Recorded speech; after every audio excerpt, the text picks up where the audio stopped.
오늘 우리에게 주신 말씀은 시편 1편 1절부터 3절까지의 말씀입니다. 복 있는 사람은 악인들의 꾀를 따르지 아니하며 죄인들의 길에 서지 아니하며 오만한 자들의 자리에 앉지 아니하고 오직 여호와의 율법을 즐거워하여 그의 율법을 주야로 묵상하는도다. 그는 시냇가에 심은 나무가 철을 따라 열매를 맺으며 그 잎사귀가 마르지 아니함 같으니 그가 하는 모든 일이 다 형통하리로다. 아마도 전 세계 크리스천들이 가장 많이 읽는 성경 구절은 창세기 1장 1절이 아닐까 생각됩니다. 매해 초 크리스천들이라면 누구나 성경 일독을 계획하고 성경의 첫 장부터 펴니다. 물론 계시록까지 끝까지 가느냐 못 가느냐는 각자에게 달려있지만 일독을 마치고 다시 일독을 하든 혹은 중간에 길을 잃었다가 다시 마음을 잡고 일독에 도전하든 보통은 첫 장인 창세기 1장 1절을 펴니다. 창세기 1장 1절만큼이나 많이 묵상한 구절이 오늘 본문이 아닐까 싶습니다. 성경의 모든 말씀들이 그 가치를 정할 수 없이 귀하지만 우리들에게 유난히 친숙하고 많이 묵상하게 되는 구절들 중 하나가 오늘 본문인 시편 1편입니다. 시편 1편은 복이라는 말로 시작됩니다. 복받기 싫어하는 사람은 아마 아무도 없을 것입니다. 하지만 어떤 분들은 이 복이라는 말에 다소 거부감을 가지시기도 합니다. 교회에서 복 하면서 복에 대해서 강조하는 것에 불편해 하시기도 합니다. 기독교가 기복신앙이라는 부정적인 이미지에 빠지는 것에 대한 아마 거부감일 것입니다. 세상에 수많은 종교들이 있습니다. 그 종교들의 공통점은 나 잘되기 위해서 빌고 또 빈다는 것입니다. 말 그대로 복 받으려고, 돈 많이 벌게 해달라고, 건강하게 해달라고, 높은 자리에 앉혀달라고 빌고 또 빌며 그 종교를 따릅니다. 이러한 기복신앙의 이미지가 우리 기독교를 덮을까 하는 우려에서 많은 분들이 교회 내에서 복이라는 말에 조심을 하게 됩니다. 맞습니다. 우리는 잘 되려고 하나님 믿는 것은 아닙니다.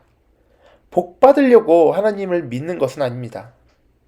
하나님께서 이 땅을 창조하시고 나를 지으신 주인이시기에 따르는 것입니다.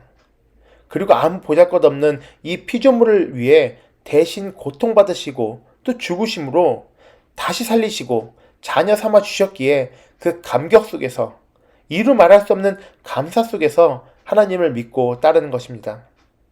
그것이 우리에게 가장 큰 복입니다. 예수 그리스도를 알고 믿으며 따르는 것이 이미 받은 복입니다. 그 누구도 뺏어갈 수 없는, 그 누구도 줄 수 없는 복인 것입니다. 그 복을 받은 사람들의 모습이 어떠한지 이야기하면서 오늘 시편 1편이 시작되고 있습니다. 복 있는 사람은 악인들의 꾀를 따르지 아니하며 죄인들의 길에 서지 아니하며 오만한 자들의 자리에 앉지 아니하는 사람들입니다. 이 구절이 영어 성경인 NASB 성경을 보면 이런 표현으로 시작됩니다. How blessed the man. 얼마나 복받은 사람들입니까? 라는 그 감탄문으로 시작됩니다. 죄인의 꾀를 따르지 않고 죄인들의 길에 서지 않고 오만한 자들의 자리에 앉지 않는 사람은 얼마나 복받은 사람입니까? 라는 감탄문입니다. 왜 그런 사람들이 복받은 사람인가요? 왜냐하면 그 사람들은 그렇게 살 필요가 없기 때문입니다. 거친 세상에서 살아가기 위해 아둥바둥 이 방법 저 방법 찾아서 머리 굴리면서 그렇게 살아갈 필요가 없기 때문입니다. 상황과 환경에 따라서 이렇게 저렇게 요동될 필요가 없기 때문입니다. 굳건한 반석 위에 서 있기 때문에 천지 만물을 창조하시고 지금도 운행하고 계시는 세상 그 누구보다 강하고 큰 능력의 하나님이 우리 아버지 되시기 때문입니다. 그 자녀된 우리는 얼마나 복받은 사람입니까? 그렇게 복받은 사람들은 여호와의 율법을 즐거워하며 그의 율법을 주야로 묵상하며 살아간다는 것입니다. 아직 신앙이 미처 청상하지 못하신 분들께서는 믿음 안으로 들어오기 전의 시간을 그리워하시는 그런 말씀을 하실 때가 가끔 있습니다. 교회를 다니니 이건 해라, 이건 하지 마라, 지켜야 할 것들이 좀 많다는 것입니다. 물론 구원받은 기쁨이 있고 하나님의 자녀된 감사함도 있지만 마치 엄한 아버지 아래서 웅크려 살듯 불편한 것들이 있다는 것입니다. 여호와의 율법이 기독교인에게 주어지는 족쇄처럼 느껴진다는 것입니다. 하지만 세상에서도 법의 근본 취지는 우리를 보호하기 위해 존재하는 것입니다. 여호와의 율법도 마찬가지입니다. 세상을 창조하시고 우리를 지으신 하나님께서 그 피조물들을 위해 주신 것이 바로 여호와의 율법입니다. 신앙생활을 하면 할수록, 믿음 안에 살아가면 살아갈수록 말씀대로 살아가는 것이 얼마나 큰 은혜인지 깨달아 갑니다. 여호와의 율법의 원리를 경험해 갈수록 하나님께서 이 땅을 창조하시고 지금도 운행하고 계시는 그 신묘막측한 원리를 깨달아 갑니다. 내가 하나님께서 지으신 세상에서 가장 잘 살 수 있는 방법이 무엇인지 깨달아 갑니다. 결국 율법이 우리에게 족쇄가 아닌 날개임을 깨달아 갑니다. 그렇기에 여호와의 율법을 즐거워하며 내가 놓치고 있는 것은 없는지 주야로 말씀을 묵상하며 또 그 말씀을 지키기에 힘을 쏟는 것입니다. 그렇게 복 있는 사람을 하나님께서는 내버려 두지 않으십니다. 시냇가에 심은 나무처럼 철을 따라 열매 맺게 하시고 그 잎사귀가 마르지 않게 하신다는 것입니다. 하나님의 자녀된 복 위에 더 많은 복을 부어주신다는 것입니다. 복 위에 복, 정말 은혜 위에 은혜인 것입니다. 세상 그 무엇도 하나님보다 큰 복은 없습니다. 세상 그 어떤 복도 하나님보다 앞설 수 없습니다. 우린 이미 복 받은 사람들입니다. 천지 만물의 주인이신 하나님의 자녀라는 큰 복을 받은 사람들입니다. 하나님을 아버지로 둔 자녀답게 살아갈 때 아버지께서는 그 자녀를 홀로 두지 않으십니다. 언제나 함께 하시며 모든 일을 함께 하시며 형통하게 하십니다.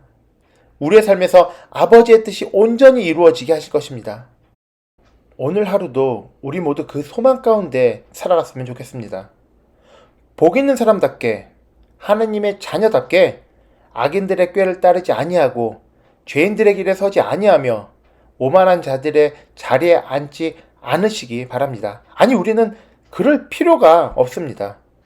오직 하나님의 말씀을 지키는 것이 너무 즐거워서 언제나 그의 말씀을 구하고 묵상하며 살아가시기 바랍니다. 그런 자녀로서 살아갈 때 하나님께서는 더 큰 복을 부어 주실 것입니다. 넘치게 부어주시는 풍성한 은혜, 주께서 언제나 함께 하시며 그 뜻을 이루어 가신 은혜를 빠짐없이 누리시는 우리 모두 되시기를 예수님 이름으로 기원합니다.